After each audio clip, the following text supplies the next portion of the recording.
이 새벽에도 함께 모여 하루를 여시는 여러분들을 축복하고 환영합니다. 제가 이전에 읽은 책 중에 침구부터 정리하라 라는 제목의 책이 있습니다. 말씀 때에 한번 소개했던 기억이 있는데, 미 해병 사령관이 퇴임하면서 남은 퇴임 장교 사병들을 향해 준 10가지 군생활에 대한 권면의 말 중에 10계명 중에 첫 번째 계명이 침구부터 정리하라입니다. 일어난 자리, 침상부터, 이불부터 개고 하루를 시작하라. 왜 그 첫 명령으로, 그 지혜로 나누었냐면, 그 자기가 일어난 자리에 대한 침구, 밤새 한날의 삶을 마무리하고 새날을 시작하는 사인일 뿐만 아니라 침구를 개는 것 크게 어렵지 않습니다. 작은 성취를 줄 수 있고 다음 단계의 일을 하는데 큰 동기부여가 됩니다. 그리고 저녁에 다시 침상, 잠자리에 들 때 정돈된 그 이부자리는 잠자리를 드는 그 마음을 크게 환영하지요. 격려합니다. 침구, 침상을 정리할 뿐만 아니라 우리 일상의 또 첫 하루의 시작은 깨어 하나님을 아버지라 부르는 그 영적인 자리를 지키는 데서부터 시작합니다. 어렵지 않지요? 여러분 일어날 때 하나님 아버지, 새날을 주셔서 감사합니다. 그 고백이 여러분의 영혼을 또 새롭게 한 매듭 지어주고 시작해 할 것입니다. 그런 면에서 여러분 오늘 한 날 너무 잘 시작하고 계시는 것입니다. 이번 신년 특별 새벽 기도의 주제는 하나님을 복으로 받는 새해, 그리고 지금까지 목자, 안식, 회복, 동행을 나누었고요. 오늘은 상급에 관한 말씀입니다. 주께서 내 원수의 목전에서 내게 상을 차려주시고, 하나님께서 특별히 상을 차려주셨다 말씀합니다. 여기서 상을 차려주셨다, 상은 밥상, 잔치상을 의미합니다. 여러분, 하나님께서 차려주신 그 상차림의 내용은 얼마나 클까요?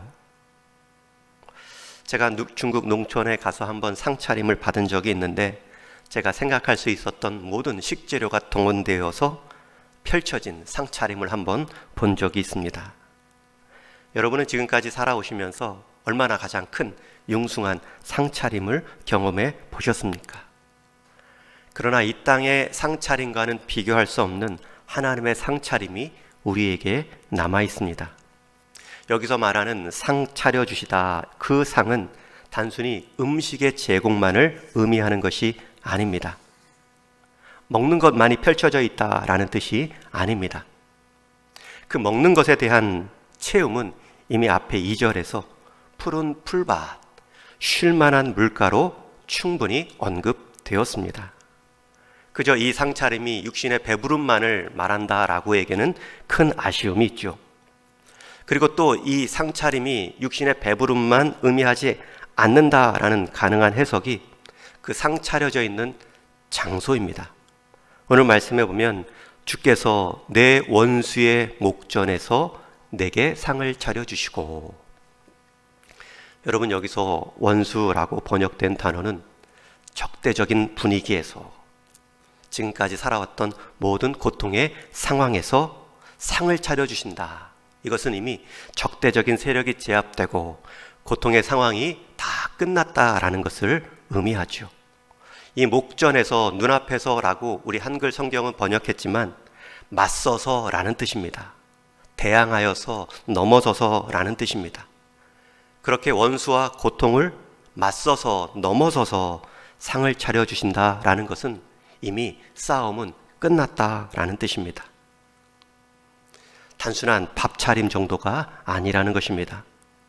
그리고 또 한 가지, 이 상차림이라는 표현은 접대와 예절의 의미가 담겨 있습니다. 격식 있는 대접이라는 뜻입니다. 우리가 시편 23편 말씀을 묵상하고 있는데 5절의 바로 앞절까지는 다 양과 목자와의 관계 속에 수직적인 느낌이 됩니다. 하나님이 목자 되시고 우리는 그 양이 되고 쫓아가는 일방적인 관계가 그려졌죠. 그러나 오늘 이 말씀 5절에서는 상하 관계가 아니라 앞뒤 관계입니다. 서로 상을 마주보고 앉아있는 수평한 관계이죠. 하나님의 모습이 이전까지는 보호자 이미지였다면 지금의 이 5절 말씀에서는 한 식구 같은 의미입니다. 한 식탁 앞에 둘러 앉은 가족의 친근함을 우리가 느낄 수 있습니다. 여러분, 우리 인생 마지막 자리는 상차림의 자리입니다. 우리 인생 마지막 모습은 모든 원수의 세력이 제압되고 모든 상황의 고통이 끝이 난 하나님의 승리를 함께 누리는 상급의 자리입니다. 그저 승리 정도만 얻는 것이 아니라 승리로 인한 전리품도 있다는 것을 오늘 말씀은 보여줍니다. 특별히 이 원수의 목전에서 라고 했을 때 다윗은 어떤 원수가 떠올랐을까요? 분명히 그 인생 가운데도 원수와 같이 여겨졌던 상황과 어려움이 있습니다. 소년의 시절에는 블레셋 적장인 골리앗이 그 인생의 첫 원수였겠죠. 또 적국에만 원수가 있는 것이 아니라 아군에도 자기 생명을 위협했던 사울왕이 있습니다. 시편 18편 말씀에 보면 하나님이 나를 사울의 손에서 건져주셨다, 이것에 대한 감사 기도가 있는데 이런 표현이 나옵니다. 나를 강한 원수와 미워하는 자에게서 건지셨으며. 사울의 손에서 건짐 받을 때 나를 강한 원수에게서 건지셨다 말하지요. 원수가 멀리 적국에게만 있는 것이 아니라 아군 이스라엘에게도 있었고요. 심지어 자기 가족 안에도 있습니다. 가장 믿음직했던 사랑스러웠던 아들 중 하나가 자신의 왕좌를 차지하고 내어쫓지요. 사랑하는 사람이 등을 돌릴수록 그 마음이 더 서운하고 서러운 법입니다. 시편 3편 말씀에 보면 다윗의 아들 압살롬이 아버지를 박해하고 내쫓을 때 다윗은 피하면서 이런 시를 남깁니다. 여호와여, 나의 대적이 어찌 그리 많은지요. 일어나 나를 치는 자가 많으니이다. 여러분, 다윗 인생에서 소년의 때에는 골리앗이, 청년의 시절에는 사울이, 중년 이후의 때에는 아들 압살롬이 원수 같은 행동들을 했지요. 적국의 원수도 있었고 아군의 원수도 있었고 심지어 가정 안에서의 원수도 있습니다.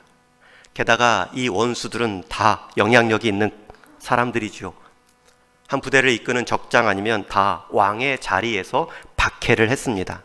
얼마나 그 위압감이 크게 느껴졌을까요?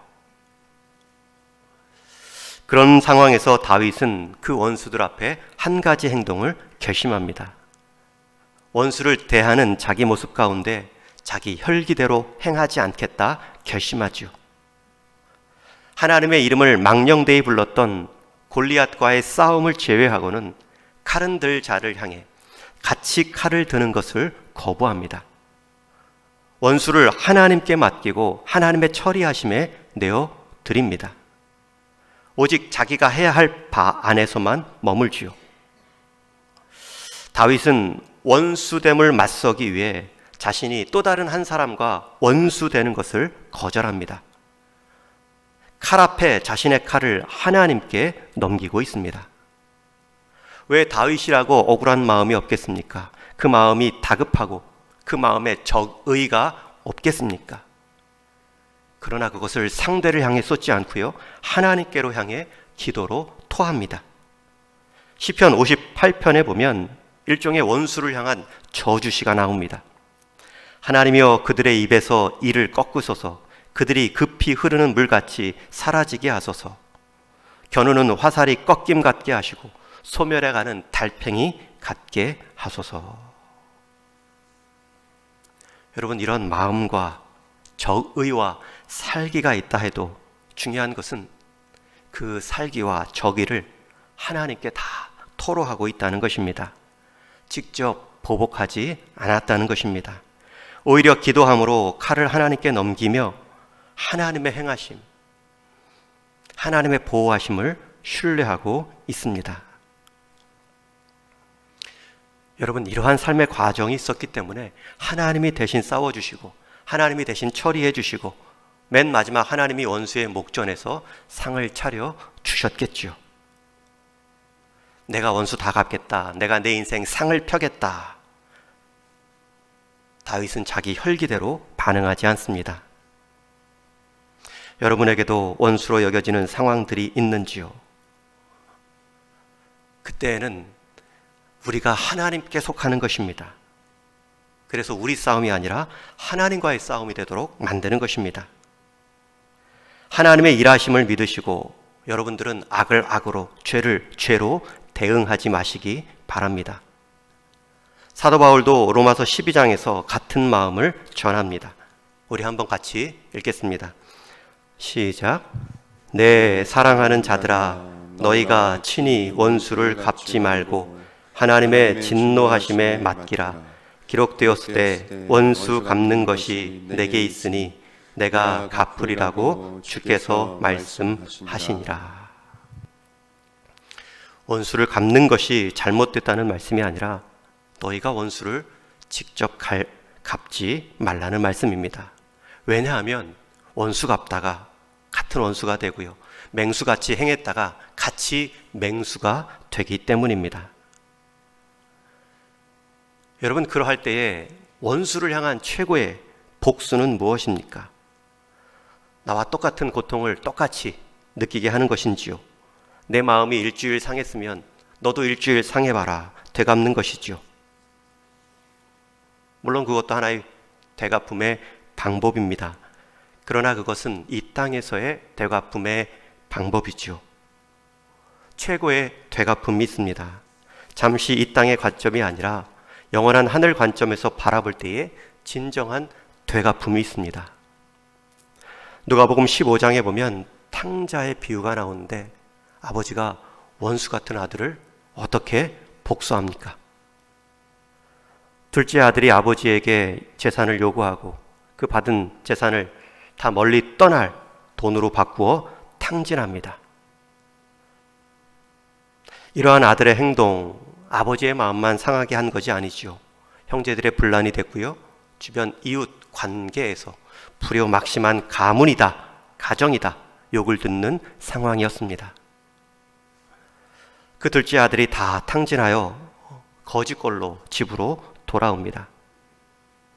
가장 화를 내야 하고 분을 풀고 원수로 대해야 될 사람은 아버지입니다. 아버지는 자기 인격도, 재산도, 가문도, 이웃과의 관계도 큰 어려움을 경험했습니다. 그런데 아버지의 돌아온 아들을 향한 대응은 상을 베풀어 주는 것이었습니다. 그것도 소박한 한 끼의 식사 정도가 아니라 살진 송아지를 잡고 풍악을 울리며 우리가 먹고 즐기자라고 말할 정도로 많은 사람을 초청한 잔치상이었습니다. 있던 상도 차버리고 나간 아들을 향해 아버지는 다시 상차림으로 받아주십니다. 그것도 아버지와 아들로서의 관계만을 회복하려는 것이 아니라 또 다른 아들, 더 나아가서 주변 이웃 사람들과도 다 관계를 회복시켜 주시고자 다 함께 불러 잔치상에 서게 합니다.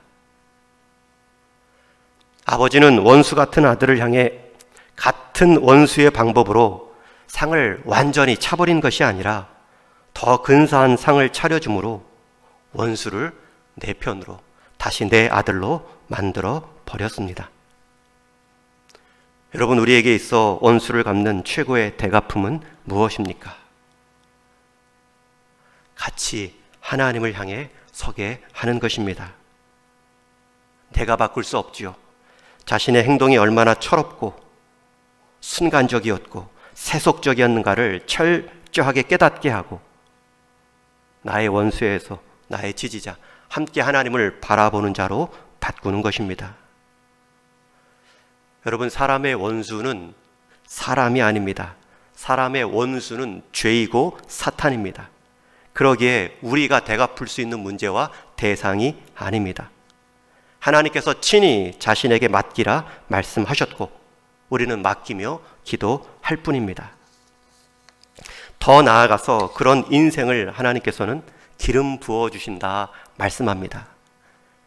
여러분, 구약에서 기름의 의미는 한 사람을 택하여 지명하여 직분을 줄 때 행하는 의식의 마지막 절차입니다.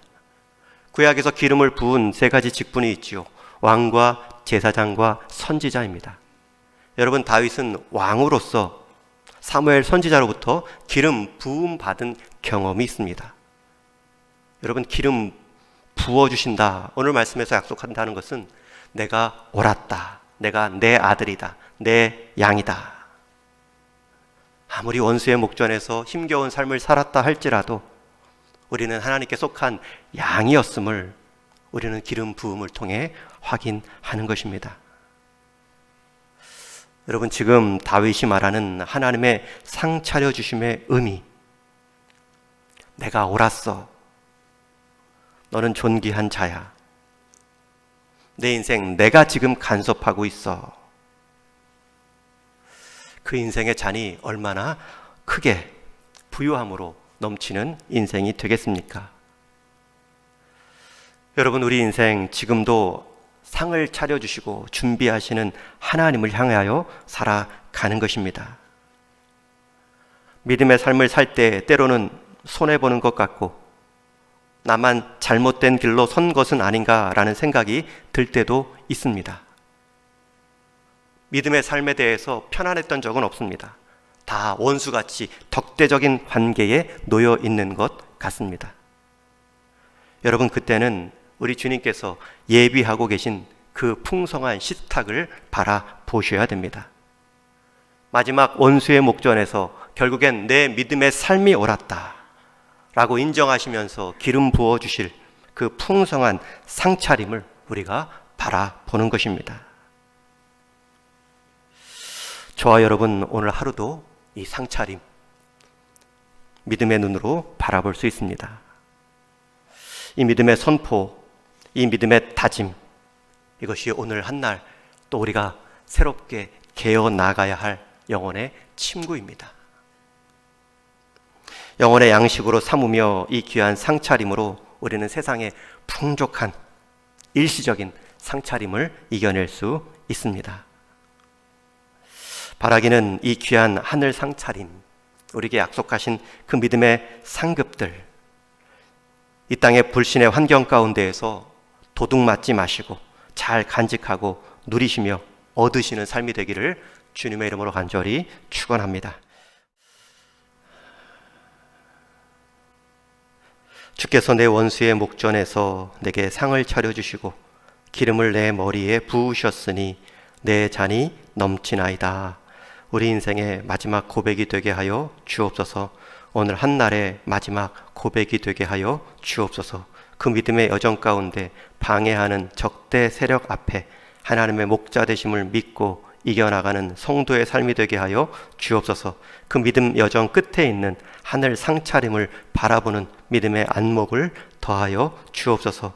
우리 자녀와 다음 세대 동일의 모든 성도들이 함께 기름 부음 받은 자로서 너는 내게 존귀한 자녀라는 인정 앞에 다 함께 하나님 앞에 서는 우리 동일의 모든 성도의 삶이 되게 하여 주옵소서. 오늘 하루를 살아갑니다. 또 새벽을 깨워싸우니 마지막 침상에 들 때까지 육신의 강건함, 관계의 평안함을 허락하여 주옵시고 이 땅 가운데 삶의 풍족함이 모자른다 할지라도 하늘 아버지와의 관계의 풍족함으로 이 땅을 말씀의 가치와 원리대로 살아나가는 귀한 성도의 삶이 되게 하여 주옵소서.